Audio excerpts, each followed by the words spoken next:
Boa noite a todos. Muito obrigado pelo convite, especialmente pelo Leandro. Bom, nós vamos tentar discutir o momento presente da política brasileira com as suas repercussões sociais, econômicas, políticas.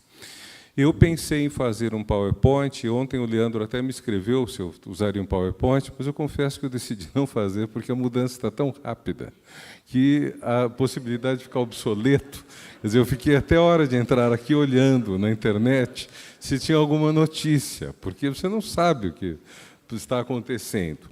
E esse é um ponto interessante, que quando a gente pensa o momento atual do Brasil, a gente tem que levar em conta que há duas coisas. É um momento, se a gente faz uma separação, que é usual em ciências sociais, entre estrutura e conjuntura. Estrutura é uma coisa muito mais sólida, muito mais de longo prazo, é estrutural. Conjuntura é o momento. Como diziam, não sei se foi Tancredo, políticas são como nuvens. O desenho delas muda o tempo todo. Então, vamos dizer, a conjuntura está do lado das nuvens. A estrutura é algo muito mais profundo. Esse momento do Brasil, em que nós estamos vivendo coisas tão intensas e tão bruscas, e tanto do sentido de surpresa, é um momento que a conjuntura, de certa forma, prevalece. Quer dizer, aqui o negócio, nós não sabemos o que vai acontecer. Mas, para a conjuntura ser tão importante assim, é porque a estrutura está vulnerável. Se nós estivéssemos mais bem estruturados no país, nós não teríamos o que temos tido. E eu, obviamente, me refiro diretamente à mudança que ocorreu no Brasil um pouco menos de 8 dias atrás. Quer dizer, às 7h30 da noite da quarta-feira da semana passada, o Brasil foi surpreendido com revelações que mudaram inteiramente o panorama do país. Ou seja, nós temos um presidente que é tão vulnerável que uma gravação dele coloca tudo em risco de mudança, em sinal de mudança, inclusive a permanência dele na chefia do Estado brasileiro. Acho que nós temos que discutir sempre por que o Brasil ficou tão vulnerável e qual é a deficiência estrutural que está levando a isso. Então, ao mesmo tempo que nós vemos um outro fenômeno que é de escala mundial. Esse fenômeno de escala mundial é um retrocesso. Quer dizer, se olhássemos o Brasil 4 anos atrás, mesmo 3 anos atrás, nós diríamos que certas conquistas tinham sido obtidas. Diríamos que a democracia estava consolidada.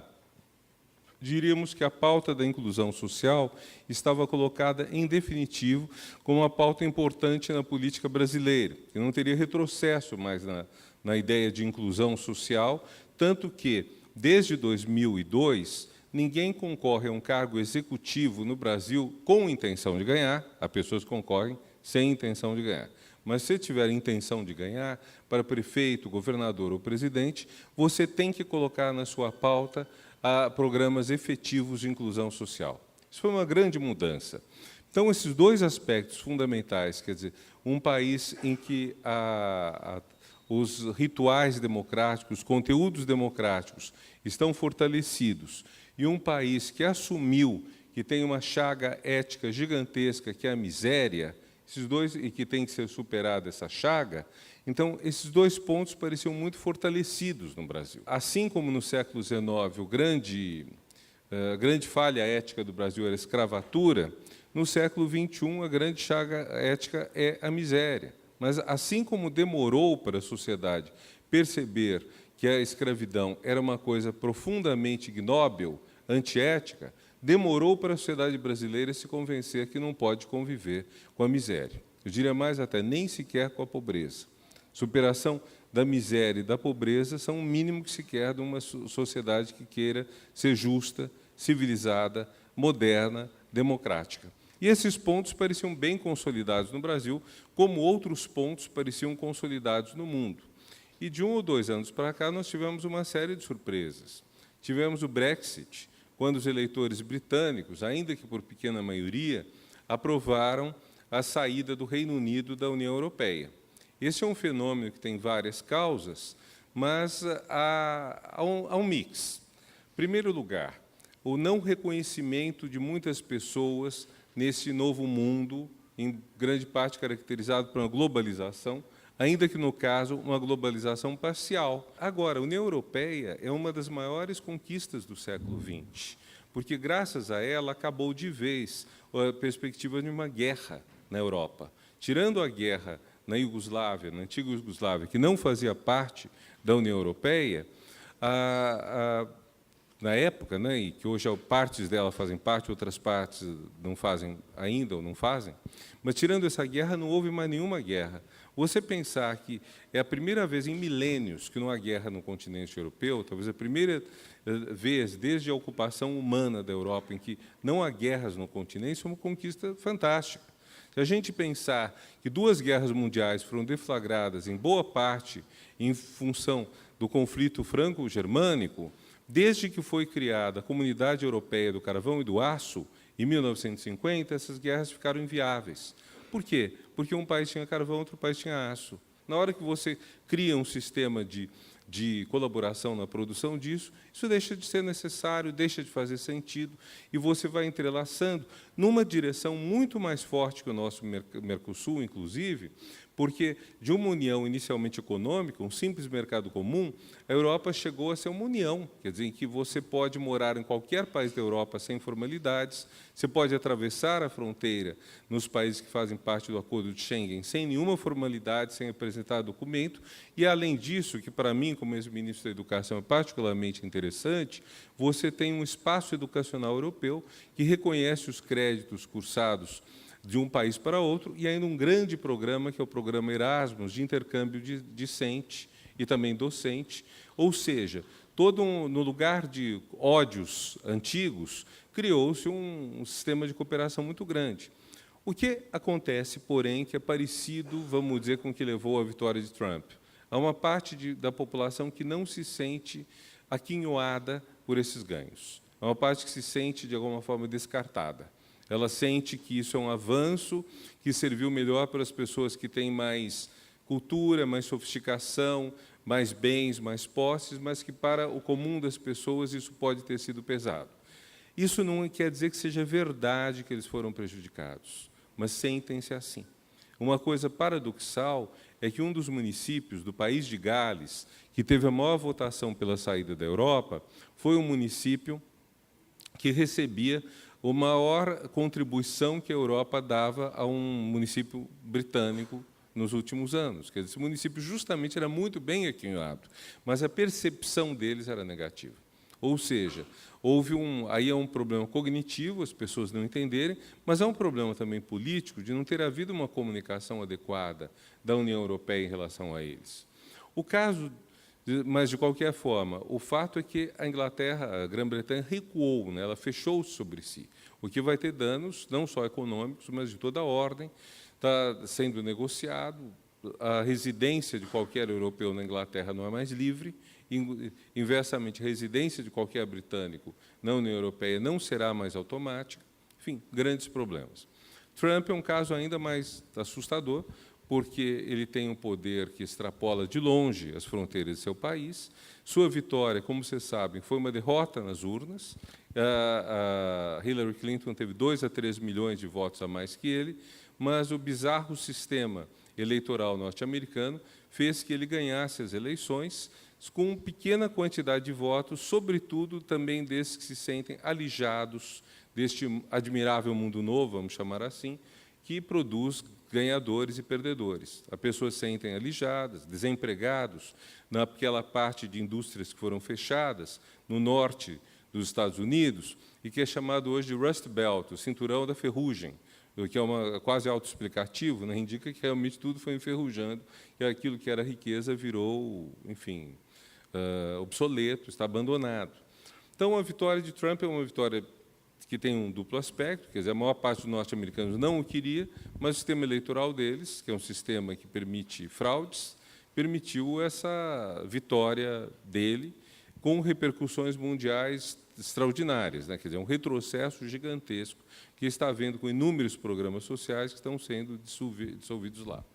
No caso do Brasil, feita uma ressalva importante, que é que muitas pessoas que apoiaram o impeachment são contra Trump, são contra o Brexit, são contra o que eles representam, quer dizer, não é um desenho exatamente igual, mas, feita essa ressalva, também estamos assistindo a vários retrocessos importantes em programas sociais, em preservação de vida, o assassinato de 10 indígenas no Pará esses dias, a repressão, o tamanho que a repressão toma, a destruição da Cracolândia, por uma atitude totalmente irresponsável do prefeito de São Paulo, que trouxe, obviamente, o resultado que qualquer pessoa com os neurônios funcionando imaginaria isso. A Cracolândia só mudou de lugar, foi para 400 metros dali, e apesar de toda a repressão, apesar da área de saúde não ter sido chamada, apesar da área de direitos humanos não ter sido chamada para participar disso, levando à demissão da secretária de Direitos Humanos de ontem para hoje,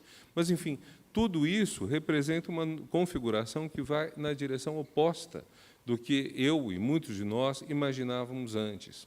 E isso traz uma certa tristeza, que me faz lembrar, em especial, a Carta-Testamento de Getúlio Vargas, em que ele, ao dizer que, de certa forma, sacrifica sua vida para o bem do povo, diz a certa altura, algo assim, mais ou menos eu cito de memória, este povo que foi escravo não será mais escravo de ninguém.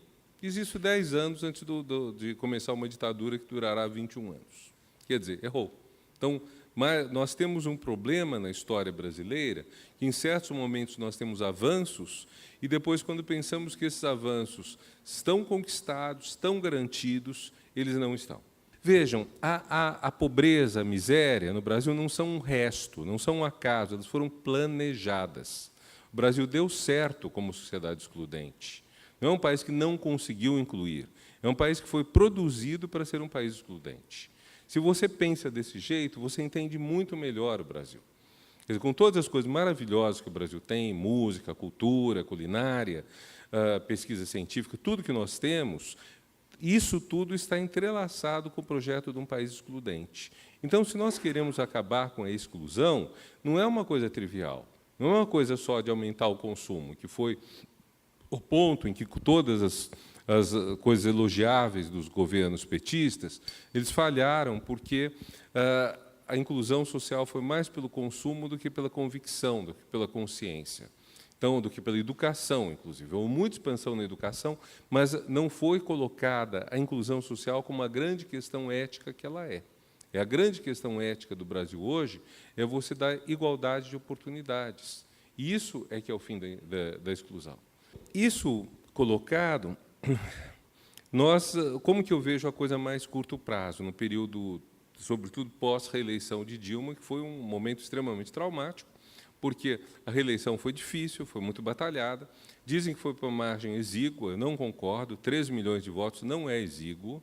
Quer dizer, na França, na Argentina, as vitórias dos candidatos à presidência geralmente se dão, quando não tem um Le Pen concorrendo, por uma margem muito pequena. Nos Estados Unidos, há uma tradição de considerar que, se houver 10% de diferença, se houver 55 ou 45, a vitória é esmagadora.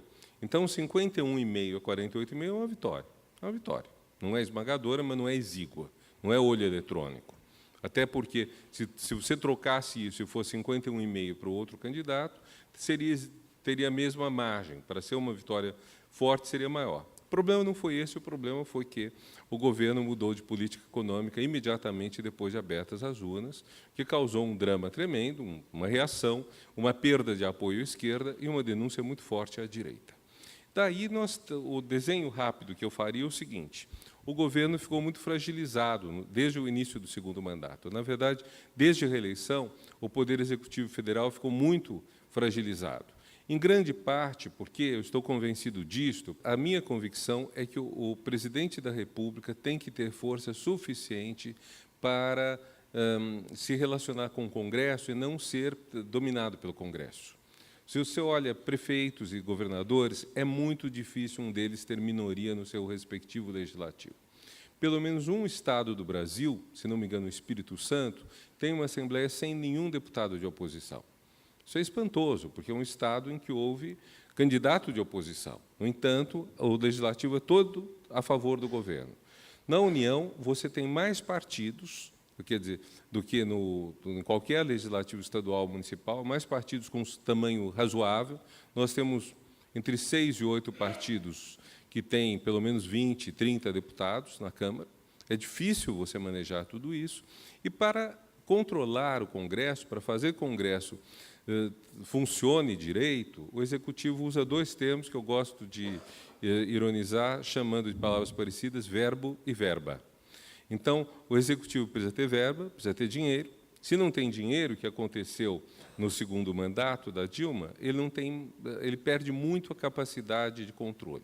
Eu não estou aludindo a práticas não republicanas de corrupção que podem existir, mas não é necessariamente isso. É atender a demandas de deputados com projetos de lei que é legítimo propor, por exemplo, construir uma ponte, construir uma escola, construir um hospital. Evidentemente, ao Executivo cabe discutir se são realmente prioritários ou não, mas, enfim, isso é essencial. O outro ponto, sem dinheiro fica muito difícil. E outro ponto é o verbo, o diálogo. Todos sabem que a presidente Dilma Rousseff não tinha na comunicação e no diálogo a sua principal virtude. Então, isso levou a um enfraquecimento. Eu ouvi de uma pessoa muito importante na linha política da presidente Dilma, que vários deputados e senadores disseram, quando instados a votar a favor dela no processo de impeachment, que ela os tinha tratado mal em tal ou qual ocasião e que eles iam votar contra. E a pessoa estava meio pasma, por um lado, de que homens crescidos fossem movidos a um voto por memória de uma ofensa passada, mas, por outro lado, entendia que, quando as ofensas se tornam numerosas, elas produzem esse tipo de efeito. Então, o que tínhamos? Um poder executivo fraco. Isso transferiu o poder para o legislativo, onde um único personagem se avultou, que foi o deputado Eduardo Cunha, que significativamente começou o seu papel aprovando uma emenda constitucional que dava a cada parlamentar o direito absoluto de apresentar emendas a serem executadas. Se vocês refrescam a memória, emenda constitucional 86, essa emenda foi votada e promulgada, acho que em fevereiro de 2015. Ela estabelece que 1,2% do orçamento da União será ocupado por emendas dos parlamentares, o que dá a cada parlamentar 0,02% do orçamento que ele decide. Nem na votação pelo próprio Congresso da lei de orçamento, nem na sanção presidencial, isso pode ser tocado. Isso não pode ser contingenciado. Isso foi um sinal muito claro do que o presidente Eduardo Cunha preparava na sequência. Ele assumiu uma força por quê? Porque o Executivo estava fraco, o Legislativo estava mais ou menos desorganizado, o Senado tinha um presidente muito mais gabaritado do que ele, e, no entanto, ele tomou o protagonismo. Ao mesmo tempo, a Câmara e o Congresso conseguiram, ao longo de 2015, não votar praticamente nada que fosse importante para o Brasil. Isso transferiu a decisão para o Supremo Tribunal Federal, tanto que foi ele que decidiu todo o ritual do impeachment, que normalmente teria sido votado no Congresso. Mas, percebendo que o Executivo estava fraco, que o Congresso tinha assumido um poder, mas também estava fraco, o Supremo pegou isso. E o Supremo, então, legislou sobre assuntos que seriam da esfera legislativa, não da esfera judiciária. Mas o próprio Supremo, nisso, vejam, o que eu quero mostrar é o seguinte, como cada um enfraqueceu, e no enfraquecimento de cada um, abre-se lugar para o outro. Como o STF também demorou, por exemplo, no caso do Cunha, 6 meses para tirá-lo do cargo, então, com isso, quem acabou assumindo, de certa forma, liderança no Brasil? Praticamente a única pessoa nesse país que faz as coisas em tempo rápido, o juiz Sérgio Moro. Então, não adianta a gente pensar em termos de denúncia, dizer fulano de tal está avançando numa seara alheia, está agindo de tal ou qual forma. O fato é que todo esse protagonismo crescente do poder constitucional não eleito, que é o judiciário, se fez porque os dois poderes eleitos falharam na sua capacidade de exercer o que eles têm que fazer. Não legislaram, não executaram. Então, isso tudo criou uma situação de vazio gigantesco, e é isso que eu quero dizer quando digo, bom, nós temos um problema estrutural que torna a conjuntura extremamente importante. A situação em que você vive de surpresa em surpresa só acontece se você não tem relações sólidas. Então, da mesma forma, com as estruturas debilitadas do país, estrutura econômica, estrutura política, então foi possível todo esse processo pelo qual a gente passou e que é muito problemático. E nisso entra a questão da denúncia contra o presidente Michel Temer. Quer dizer, sabia-se, desde a posse do ministério dele, que nós tínhamos um ministério vulnerável, um ministério com pessoas acusadas, ou pelo menos relatadas, com algum tipo de culpa, com gravação apontando projetos de abafamento de investigações, com outros tipos de acusações, ministros que foram caindo por denúncias. Podemos dizer, por exemplo, que o ministro Gedel caiu por acaso? Não. Ele poderia nunca ter sido denunciado, mas a pressão que ele fez sobre um colega de ministério para liberar uma construção de prédio em Salvador, que poderia muito bem ter sido aceita pelo colega e não ter resultado em nada, mas não foi aceita. E, se não fosse esse caso, teria sido o seguinte. Então, nós passamos a ter uma vulnerabilidade grande do nosso sistema. Nosso sistema está muito frágil hoje. E isso cria problemas muito grandes neste momento, porque, neste momento, nós temos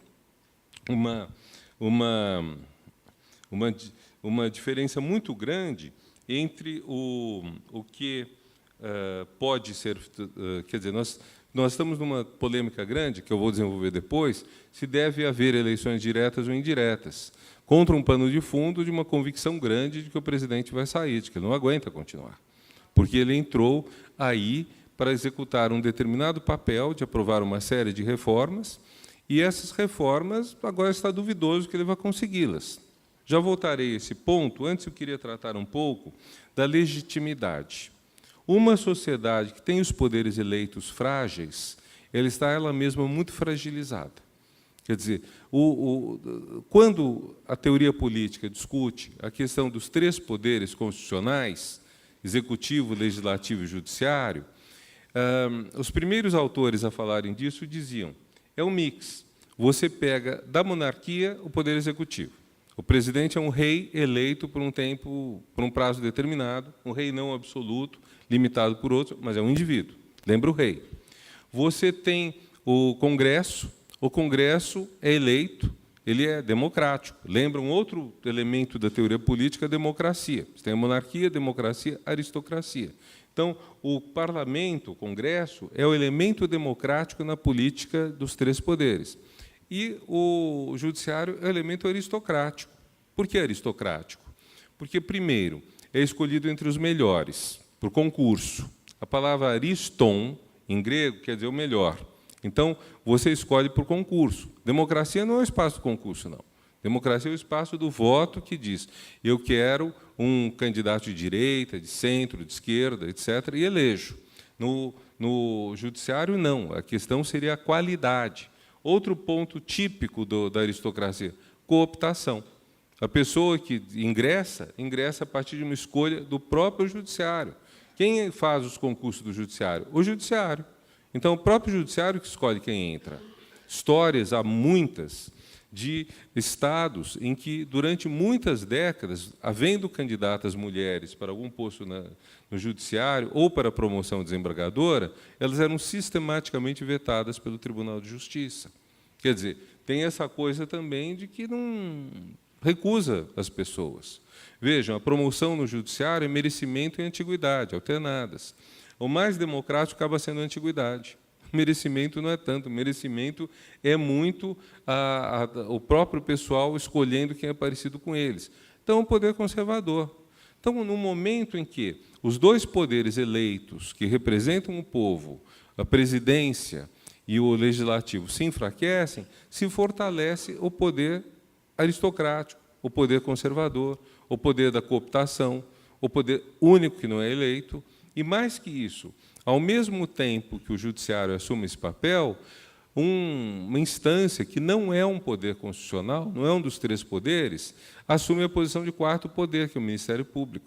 Então, nós temos um inchaço muito grande desses poderes, justamente em função do fato de que não chegamos a um acordo. Ou seja, como a sociedade não consegue chegar a um acordo sobre como ela quer ser governada, quais projetos políticos tem, e como os políticos também não conseguiram gerar isso, nós acabamos sendo conduzidos pelo judiciário. Então, essa situação de suspense, assim, esse thriller em que a gente está vivendo, parece um filme policial série B, assim, que a gente não sabe o que vai acontecer, vê o jornal, vê, fulano foi preso, não sabe de qual partido é, e distribui-se entre vários partidos, embora com predominância de um, Mas essa situação, ela só existe porque a nossa democracia chegou a um impasse. Nós ficamos com dificuldade de definir rumos. Quando nós chegamos à questão da eleição ou não este ano, quem vai substituir o Temer, nós ficamos nesse impasse tremendo. Eu acho que esse impasse tem como melhor sinal um fato curioso.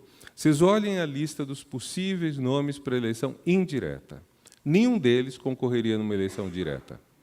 Olhem a lista dos possíveis candidatos da eleição direta. Nenhum concorreria numa eleição indireta. Só enumerando. Carmen Lúcia, Gilmar Mendes, ministro Meirelles, Fernando Henrique Cardoso, Nelson Jobim, são os principais nomes colocados para a eleição indireta. Há já um problema aí, porque os ministros do Supremo e os ministros de Estado são inelegíveis, pela lei de inelegibilidades, que exige que saia 6 meses antes. Na verdade, essa lei declara que todo funcionário público é inelegível.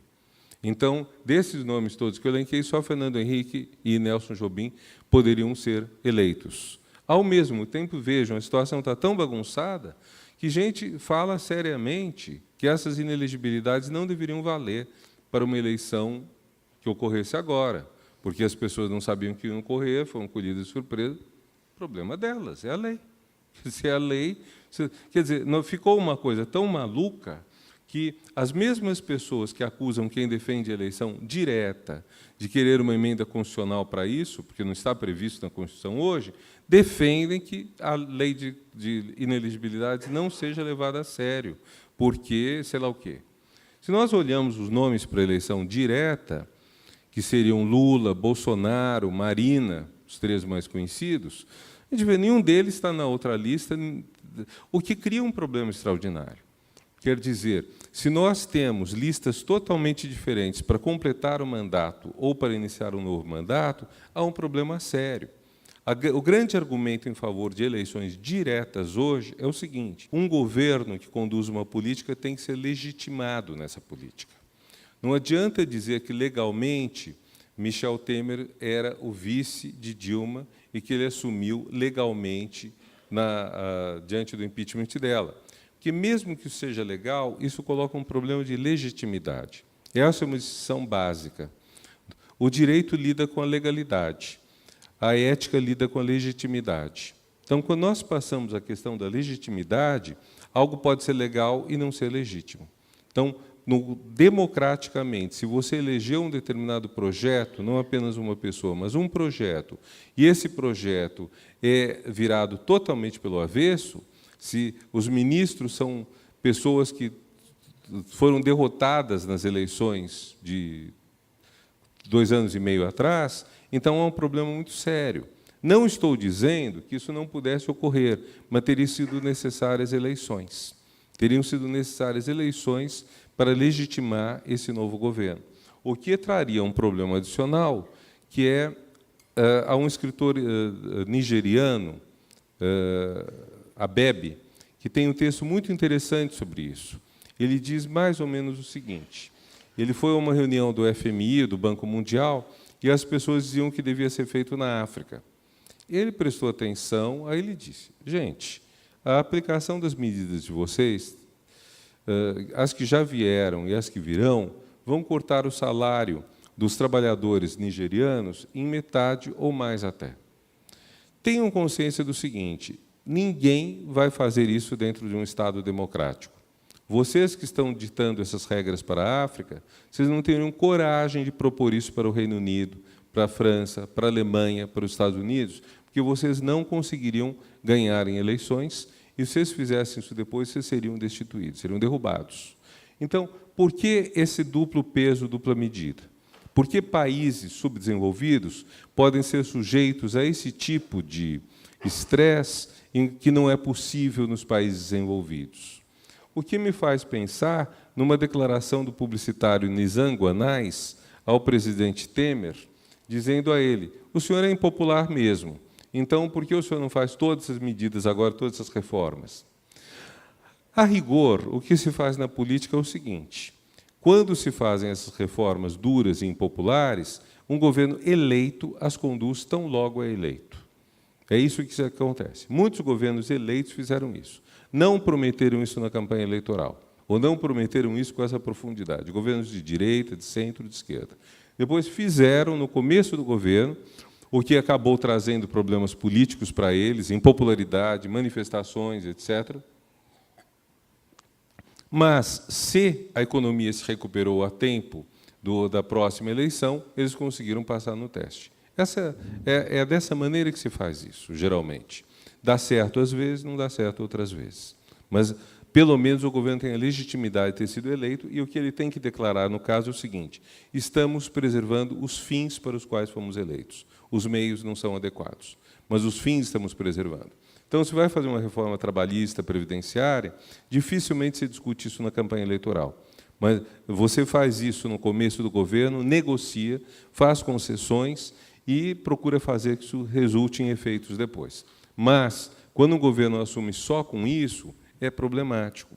O que me leva a uma dificuldade de compreensão num ponto relativamente a esse governo. Eu tenho dificuldade de saber se é um governo que não tem noção do mundo atual ou se é um governo que tem noção, mas tem desprezo. Eu penso isso na escolha de ministros somente brancos, e eu penso nas metáforas que o presidente Temer utiliza sobre a vida em casal. A primeira é que o papel das mulheres, não é? O papel das mulheres na economia é de olhar preço em supermercado. A segunda, a história de que o Brasil precisa de um marido. Ou seja, essas duas expressões são expressões curiosas porque elas indicam uma incompreensão do que são as relações de casal hoje em dia. É totalmente fora do mundo. Isso não tem a ver com direita e esquerda sequer. Quer dizer, há muitas pessoas que apoiam as reformas do Temer, há pessoas que odeiam o PT, que detestavam Dilma, que não querem a volta do PT, mas que acham o fim do mundo esse tipo de compreensão da relação homem-mulher, que detestam o nível de corrupção que é denunciada, como no caso Temer, no caso do Gedel com a cultura. Então, nós temos aí uma hipótese, uma incompreensão muito grande do mundo atual, incompreensão das relações pessoais, incompreensão também do volume de demandas sociais que foram crescendo. E eu vou me deter um pouco nessas demandas sociais. O Brasil, eu dizia um pouco antes, ele foi construído durante séculos para dar certo como país desigual. Quer dizer, deu certo como isso. Deu certo. Tivemos escravidão, tivemos exclusão do negro livre, não tivemos nenhum projeto para a inclusão social dos antigos escravos, não houve reforma agrária, não houve auxílio do governo. Pensem só num fato que é escandaloso por si só, que, quando houve a abolição, discutiu-se indenização, mas aos senhores escravos, não aos escravos. Não teria muito mais sentido a indenização ser aos escravos? Se é uma coisa infame um homem ser proprietário de outro ser humano, o justo não era indenizar a vítima, mas o que se discutia era indenizar o algoz. Então, nós tivemos isso. Eu nunca vi ninguém levantar essa questão, aliás. Todo dia que eu pensei nisso, falei, mas que absurdo não ter havido essa discussão. Rui Barbosa, quando mandou queimar os arquivos da escravidão, o que os historiadores lamentam e condenam, a tese do Rui era muito simples. Eu vou queimar para não se falar mais em indenização aos senhores. Eles não terão prova nenhuma de que eram donos de escravos, não terão nenhuma prova oficial disso. Então, acaba a indenização aos senhores de escravos. Desse ponto de vista, Rui fez muito bem. Mas o fato de ninguém ter discutido a indenização aos ex-escravos já é, por si só, um absurdo. O que nós temos nas últimas décadas, nos últimos 20 anos? Uma mudança no mundo e na própria sociedade brasileira que altera todo esse quadro.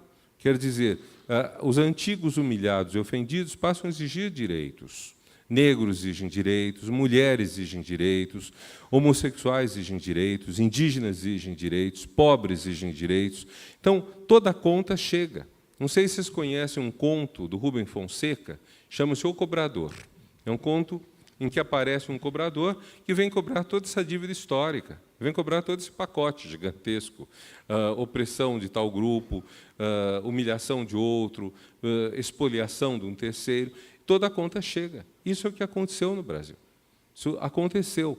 E era necessário que acontecesse. Você tem que ter essa demanda vindo de baixo para cima, exigindo. Quer dizer, a própria abolição é muito narrada como uma abolição que foi, em grande parte, conquistada pelas classes médias brancas que se voltaram contra ela. Embora tenha havido os quilombos, rebeliões negras, o papel dessa classe média branca foi decisivo para a abolição.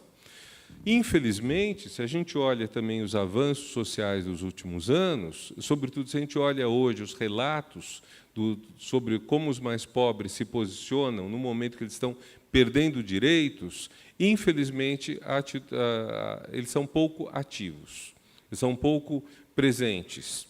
Os protestos contra as reformas, muitas vezes, são mais também de classe média do que de classe pobre. O que a gente lê. Quer dizer, quem votou em Dória, em São Paulo? Pobre.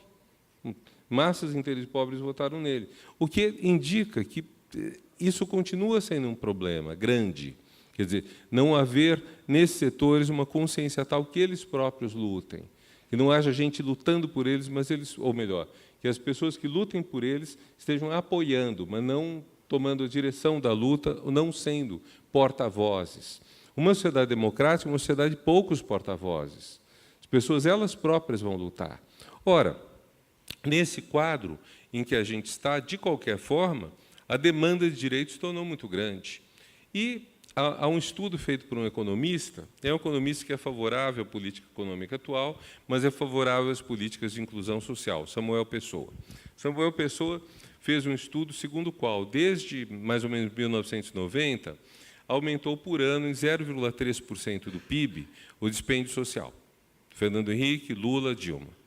Ou seja, dizer, chegou um momento que a economia não estava mais segurando isso. Você teria que mexer nisso. E, claro, há várias formas de mexer. Você pode parar com a inclusão, você pode modificar a tributação. Então, mas, de qualquer forma, há um certo momento que o Estado não dá mais conta disto. Se nós somarmos a isso a crise mundial, que começa em 2008 e foi repercutir no Brasil com alguns anos de atraso, somarmos a isso o maior erro do governo Dilma, por ela mesma reconhecido, que foi a desoneração, segundo eu ouvi, na própria época, teria sido 500 bilhões de reais de desoneração. Você tem noção? 500 bilhões, para vocês terem ideia. O dinheiro dado pelo BNDES aos irmãos Batista, né? Os irmãos Joesley e Wesley, foi 10 bilhões e pouco. A multa que está querendo se cobrar deles, da empresa, é 11 bilhões. O que o MEC perdeu de corte orçamentário no ano em que eu fui ministro foram 15 bilhões, de 10 a 15. Então, vejam, 500... Isso já esclarece uma coisa também. Corrupção tem que acabar, mas você dizer que acaba a corrupção tem dinheiro a rodo, não tem. Porque se os 10 bilhões que forem para os irmãos JBS forem tudo isso fruto de corrupção, que também não é o caso, porque uma parte foi mesmo para as empresas, isso não cobriria um ano do MEC, cobriria alguns meses. A parte de corrupção disso cobriria pouco tempo. Então, mas, de qualquer forma, 500 bilhões teriam dado para não ter nenhum corte na educação, na saúde. Teriam dado, eles sozinhos dariam para manter o MEC sem nenhuma outra receita durante 3 anos. Por esse dado, que é um dado que não foi passado quando eu estava no governo. Então, nós temos esses problemas, quer dizer, uma demanda que vai crescendo, vai ficando cada vez mais forte, e essa demanda, de repente, não tem como ser atendida. Muita coisa fica incompleta. Então, muitas coisas que deveriam ter continuado, deveriam ter sido aprofundadas, ficaram incompletas. Eu assumi o MEC, depois de promessas 1000 que tinham sido feitas durante a campanha eleitoral, e essas promessas não tinham como ser atendidas. Vocês imaginem o que é você ter que parar uma construção. Você tem um prédio que está sendo construído. Você para a construção de um prédio, isso não é só parar. Você tem que fazer uma série de intervenções para que ele não se degrade. Então, parar a construção tem um custo. Dependendo do estágio em que esteja a construção, pode ser mais barato terminar. A gente fez a linha de corte em 70%. Se você tem 70% dele construído, você completa. De onde você vai tirar o dinheiro? Problemão. O Ciências Sem Fronteiras. Quando eu assumi, tinham mandado carta a 5.500 bolsistas dando bolsa para eles. E isso ia dar uns 500 milhões de dólares, se não me engano. Isso era muito dinheiro. Então, o que a Fazenda propôs? Corta, não manda. Tem um item na concessão que diz, se não houver orçamento, não vai. Tá bom, mas Vocês imaginem o Huawei que fariam 5.500 pessoas bem antenadas, que muitas vezes já pediram demissão do emprego, contrataram apartamento no estrangeiro e, sobretudo, são extremamente vocais. Tem rede, tem internet, tem Facebook, tem Twitter. Aí, então, com o aval da presidente, nós mandamos, mas a Fazenda exigiu que a gente, o termo técnico é interiorizasse a despesa. Isso é, que o dinheiro saísse do próprio orçamento do MEC. Em última análise, não era o que era para acontecer. Não foi a decisão da presidente, mas foi o que acabou rolando com o passar do tempo. Em última análise, quer dizer, você tirou de outros lugares. É como quando alguém aprova, consegue que um juiz mande pagar um tratamento extremamente dispendioso de saúde no exterior. E o que acontece? Você tira dinheiro de vacina, tira dinheiro de pobre.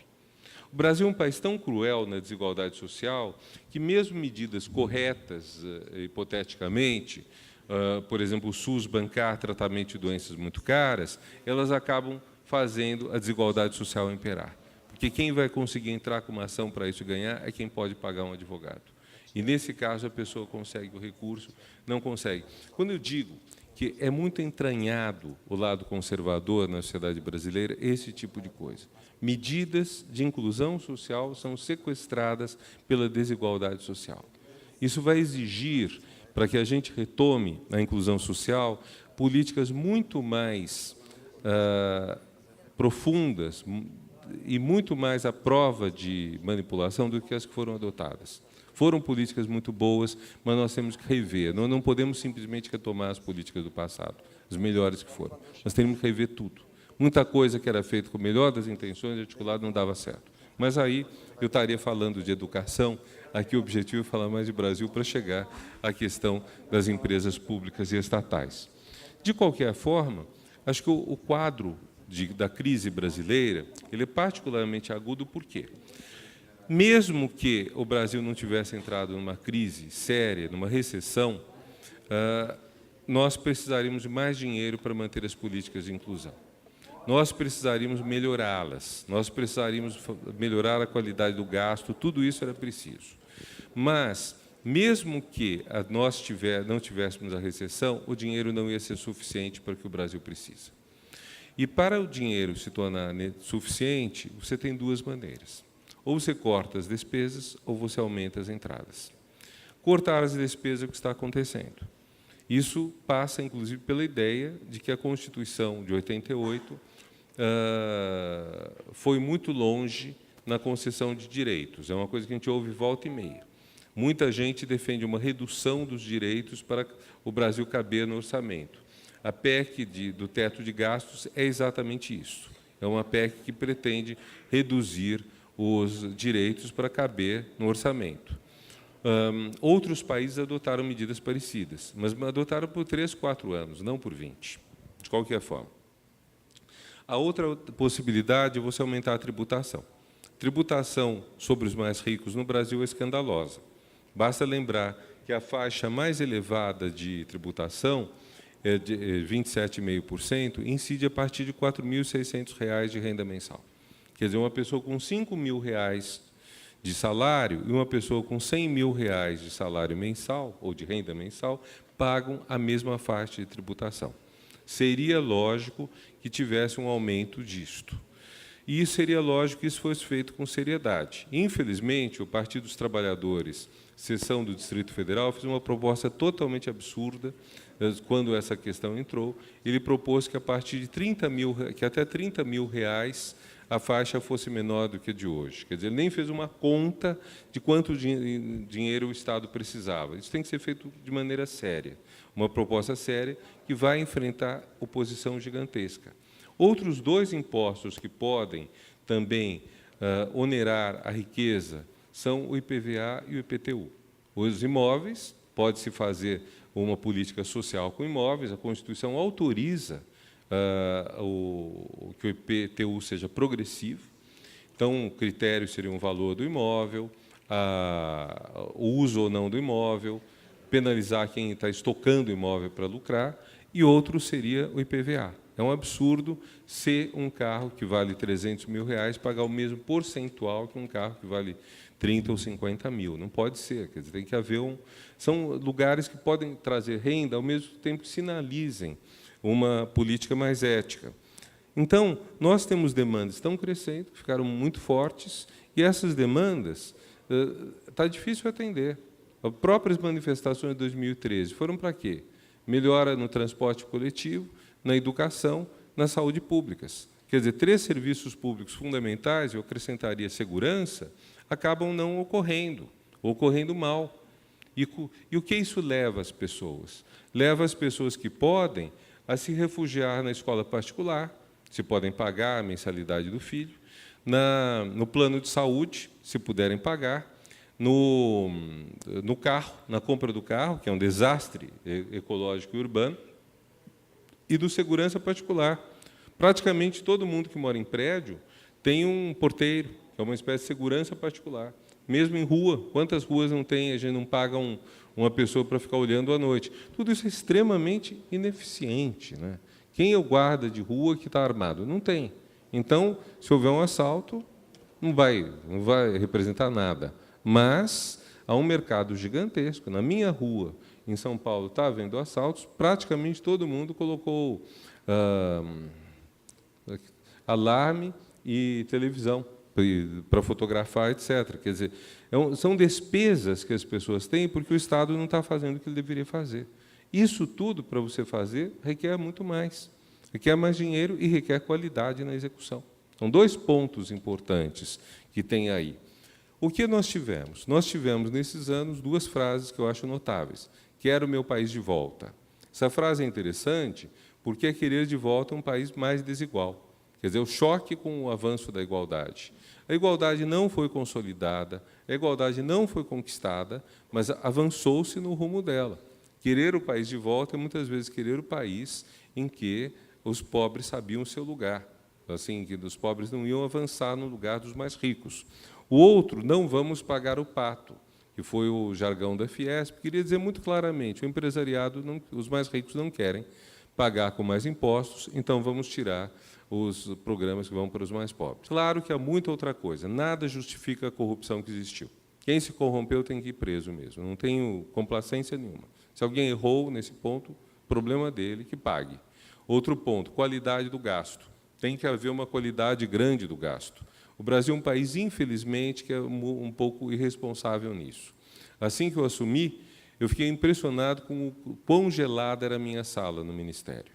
Mandei desligar o ar-condicionado, era abril, eu podia abrir perfeitamente a janela, Brasília não estava tórrida, então, mas era uma mania. As pessoas ligavam o ar-condicionado, ligavam a luz tinha um corredor ao lado da minha sala, um corredor que passava todo envidraçado, a luz estava acesa às 7 da manhã. Não sei para quê. A gente tinha uma expressão em São Paulo, você é sócio da Light, que seria talvez você é sócio da Celesc.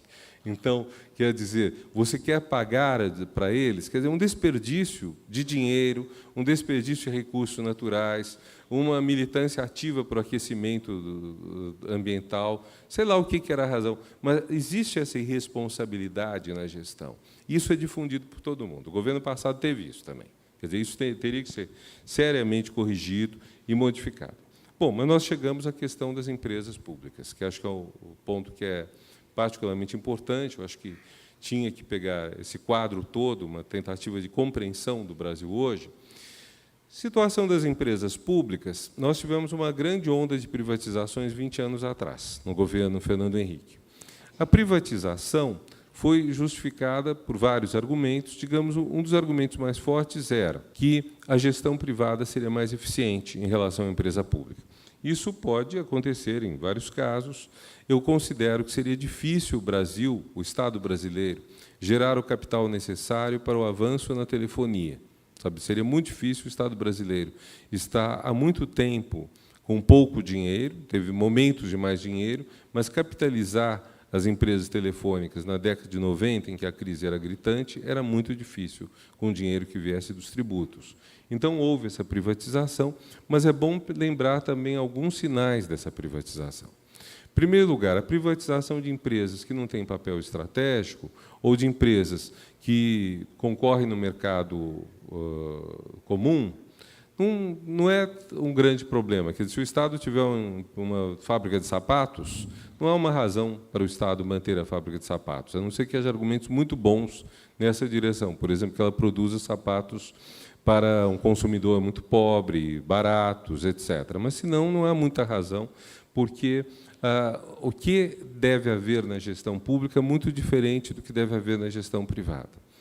Mas há certas coisas que a gente aprendeu. Primeiro, o preço que um comprador paga por uma empresa pública, por uma empresa que ele compra, para ter a propriedade dela ou tê-la durante 30 anos, é praticamente o mesmo preço. Foi uma coisa que Luiz Nassif observou quando houve a privatização de muitas empresas estatais. Ele disse, por que privatizar em vez de ceder por 30 anos, com critérios rigorosos de metas, com a garantia de que até o último dia eles vão consertar tudo e aí volta para o Estado que pode vendê-la de novo e gerar uma nova renda. Vejam, os 30 anos estão chegando. Quer dizer, isso foi nos anos 90, então, se nós tivéssemos adotado a lição do Nassif, o Estado brasileiro estaria para receber uma quantidade muito grande de bens valorizados, teriam que ser controlados pelas agências reguladoras para que até o fim tudo isso fosse bem feito, mas não foi feito, sabe-se lá, se por inépcia, sabe-se lá, se por algum interesse, porque, do ponto de vista do comprador, a diferença de preço seria, segundo o Nassif, muito pequena. Outro exemplo, as estradas rodoviárias de São Paulo, várias delas foram privatizadas. Eu morava perto da Imigrantes, e aí eu pude notar que, um tempo depois de privatizada, a empresa comprou, que se chama Ecovias, começou a colocar no canteiro central, começou a cavar o canteiro central e colocar grandes feixes de fibra ótica. Ela lucrou muito utilizando o canteiro central das rodovias para passar fibra. Seria muito mais difícil se ela tivesse que passar isso pelas ruas, avenidas, debaixo de casa. Seria uma complicação tremenda. Por uma estrada que pertencia a ela, foi muito bom para ela. Só que isso não entrava no cálculo do preço do pedágio. Era um lucro líquido. O cálculo do preço do pedágio só computava as despesas da manutenção da estrada, mas os lucros adicionais de outras coisas não iam. Vocês vejam, isso também é uma coisa. Poderia ter privatizado, mas podiam ter privatizado com mais atenção.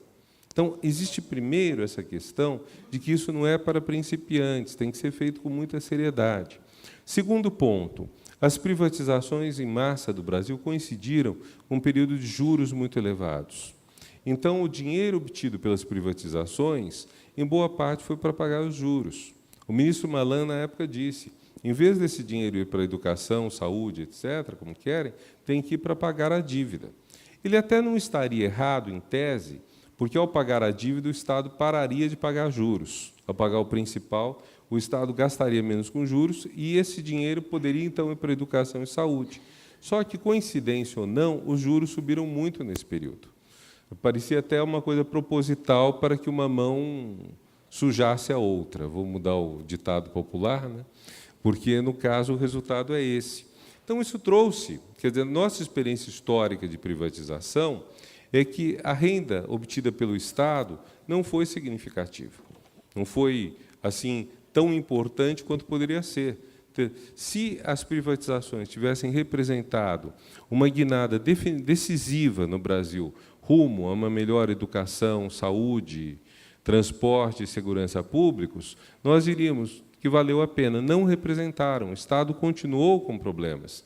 Tanto que o governo que mais privatizou, que foi o Fernando Henrique, terminou o segundo mandato de pires na mão. Assim, não tinha quando Lula assume, o Brasil está praticamente quebrado. Então, esse é um problema sério. Nesse ponto, eu não estou discutindo privatizar ou não privatizar, estou discutindo a experiência histórica em que a privatização pode, sim, ter sido boa para a telefonia, para alguns outros setores, mas, do ponto de vista de melhorar as finanças do Estado, a atuação do Estado, não parece ter tido um efeito positivo que estava sendo apontado. É bom lembrar também que, no caso da telefonia, embora ela tenha melhorado, o custo da conta telefônica hoje é muitíssimo mais alto do que no tempo em que a telefonia era estatal. Quer dizer, isso tem também que ser considerado do ponto de vista do consumidor. É claro que é melhor ter um telefone pagando mais caro do que não ter telefone nenhum. Eu concordo com o argumento, mas é um custo mais caro. Bom, e quanto à questão de conteúdo, questão de conteúdo mesmo é empresas que são estratégicas devem ser privatizadas. Aí é um grande problema. Quer dizer, se o Estado quer exercer políticas de indução ao desenvolvimento, etc., é complicado ele privatizar essas empresas.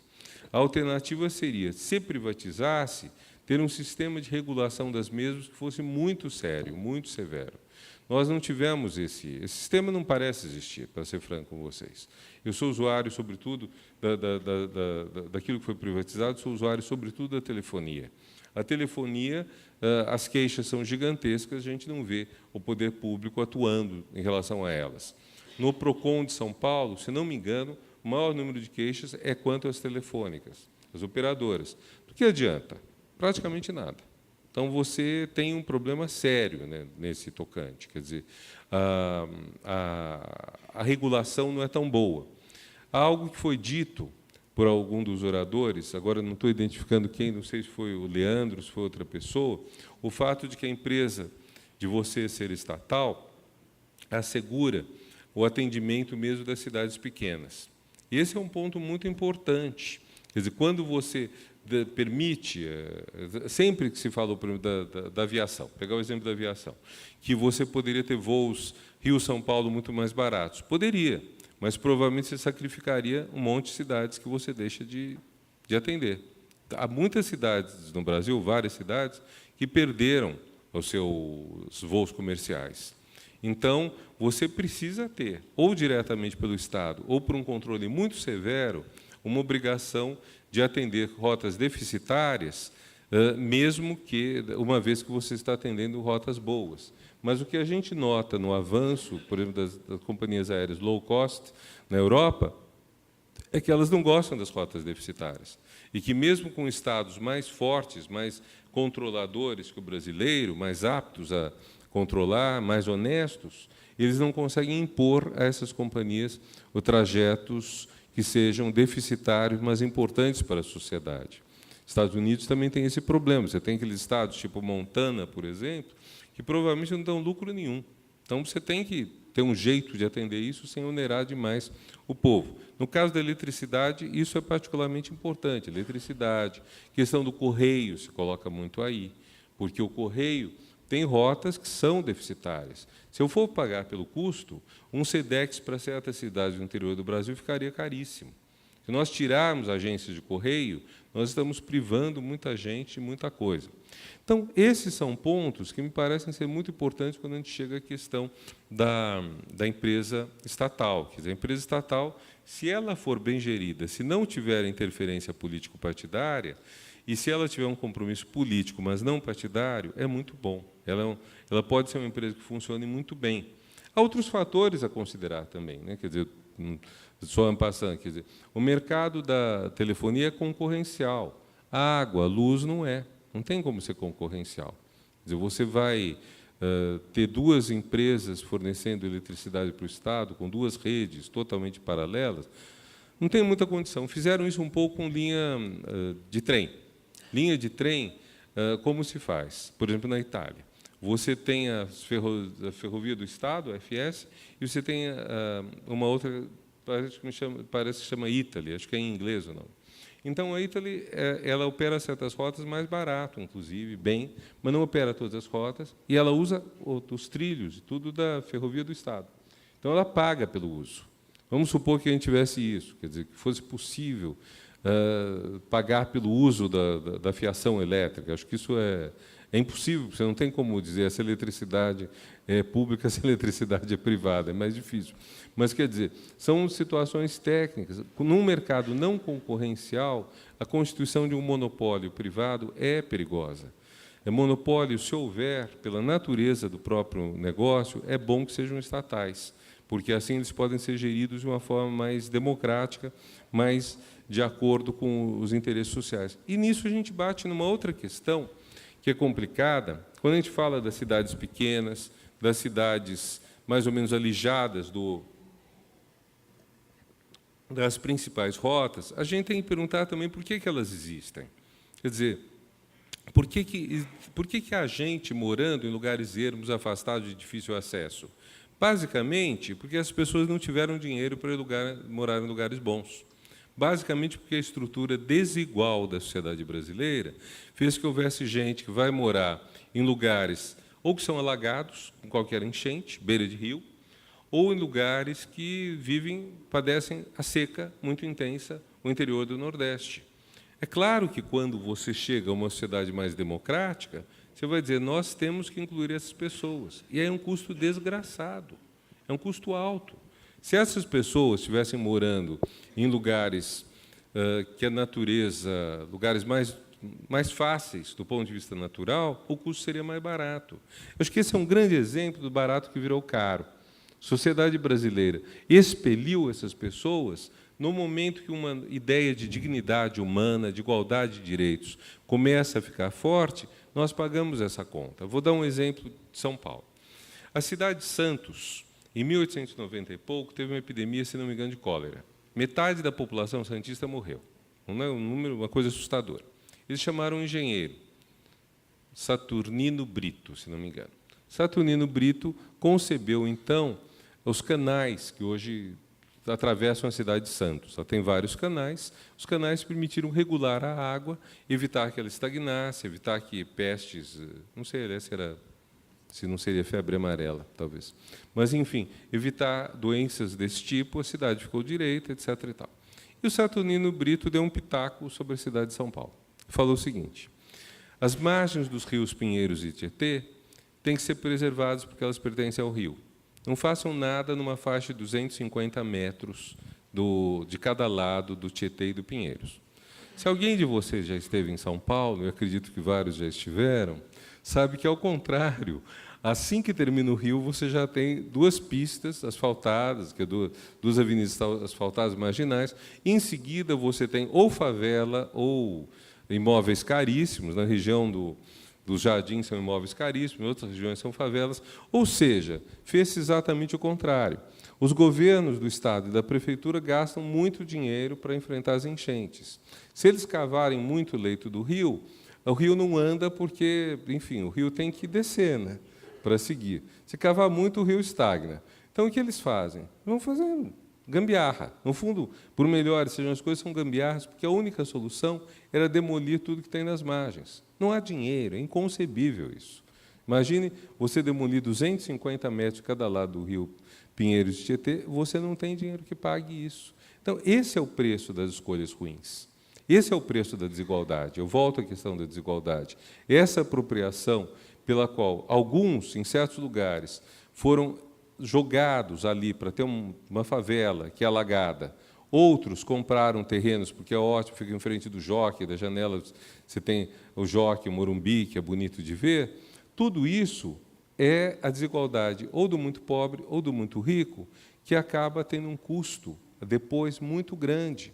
Então, quando nós estamos falando da importância da empresa pública, seja o correio, seja a eletricidade, sejam outras, de atender a sociedade, sejam as águas, esgotos, de atender a sociedade como um todo, tem uma conta aí que é a conta do atraso. Por isso que a conta fica gigantesca. Você precisa atender todas essas pessoas. Você não vai simplesmente tirar essas pessoas do lugar, mudá-las para outra região. Não tem mais como. Então, isso tudo é complicado. Então, são razões pelas quais nós deveríamos agora procurar evitar os erros passados, ter noção dos erros passados, ter noção do quanto nos custaram, ter noção de quanto é difícil reverter os erros. Às vezes, a gente só pode tentar sanar daqui para frente, tentar consertar, mas o erro foi cometido e o preço é pago por todos. Então, pelo menos, vamos evitar cometer novos erros. Vamos evitar esse tipo de coisa. E vamos pensar qual o caminho que pode ser tomado. Eu queria concluir com duas observações.